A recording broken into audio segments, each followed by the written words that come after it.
What if you tried escaping North Korea? It sounds simple, just cross the border, but in reality, it's one of the most dangerous escapes in the world.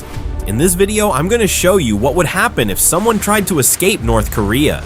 Minute 1. The air inside your small, cramped apartment in Chongjin tastes like stale coal dust and old metal. It is 2 a.m. In your pocket, your hand wraps around the cheap plastic lighter. It is your only anchor right now. Your thumb brushes the flint wheel back and forth, a nervous tick you've developed over years of hiding who you are. Click, click, no flame, just the sound of the mechanism snapping in the dark. Your stomach cramps, a sharp, familiar knot of hunger and adrenaline. You haven't eaten a real meal in 3 days. But it's not the hunger that scares you, it's the silence. Outside, the wind howls through the cracks in the concrete, but underneath that, you hear it. The distant bark of a dog. In this city, a barking dog at 2 a.m. doesn't mean a pet is awake. It means a patrol is near. Dogs are the first line of defense. They smell fear better than any sensor. You pull your wool cap down over your eyebrows. You open the door. The hallway is a throat of darkness. You step out. Hour 1. You are walking crouched, a shadow moving through the back alleys of the industrial district. Your boot hits a patch of frozen trash. The sound echoes like a gunshot in the silence. You freeze. Your stomach tightens again, doubling you over for a second. You wait. 1 second, 2 seconds, 10. Nothing moves. You keep moving. You have to reach the bridge by the railway yard. That is the rendezvous point. You check your pocket again. The lighter is still there. It's funny. You don't smoke. You've never smoked. But it's the only object you own that you can control. You reach the edge of the district. Then the sound changes. A low rumble. It's not thunder. It's a military truck. You dive behind a rusting dumpster, pressing your face into the frozen mud. The smell of rotting cabbage fills your nose. The truck passes slowly. Headlights sweep over the alley, bleaching the gray concrete a ghostly white. The light passes over your hiding spot, missing you by inches. The dogs bark again, closer this time. Frantic, aggressive. They know something is wrong. Day 1. You are not in the city anymore. You are in the dead zone, the forested hills leading toward the Tumen River. The adrenaline has burned off. Now there is only the pain. Your legs feel like lead pipes. The frost on the ground has soaked through your shoes, turning your toes into numb, useless stubs. You trip. You fall hard onto your knees. The pain doesn't register immediately. You stare at the snow. Just sleep, a voice in your head whispers. Just close your eyes. It's warm if you sleep. That is the danger. The cold is seductive. You reach into your pocket. You pull out the lighter. Flick. A spark. A tiny flame dances in the wind. It is the only color in a world of gray and black. It reminds you why you are running. You stand up. You have to keep moving. The border is close. You can smell the water, but so can the system. Through the trees, a beam of light slashes through the fog. A searchlight. You drop to your belly. 3 soldiers, rifles slung over their shoulders. They are walking the perimeter. They aren't looking for you specifically. They are just guarding the line. But if they see you, they won't shoot. Shooting is too easy. They will take you back. And back is worse than death. The crossing. You reach the riverbank. The Tumen River is not a majestic body of water. It is a narrow, dirty vein separating hell from a different kind of purgatory. The water is partially frozen. Sheets of gray ice shift on the surface. You have to cross. Now. You step onto the ice. Creak. The sound is deafening. You look across the water. You can see the other side. China. Freedom? No, just a different set of dangers. You take another step. Water rushes over your boot. Ice cold. Instantly, your foot feels like it's on fire. Halfway across. Suddenly, a flare shoots up into the sky from the North Korean side. Pop. A red glow bathes the river. You are illuminated. Crazy on the bank you just left. A shot rings out. The bullet hits the ice 5 feet to your left, sending up a spray of shattered frost. You don't stop. You pull yourself up the muddy bank on the Chinese side. You are in China, but you are not safe. Week 1.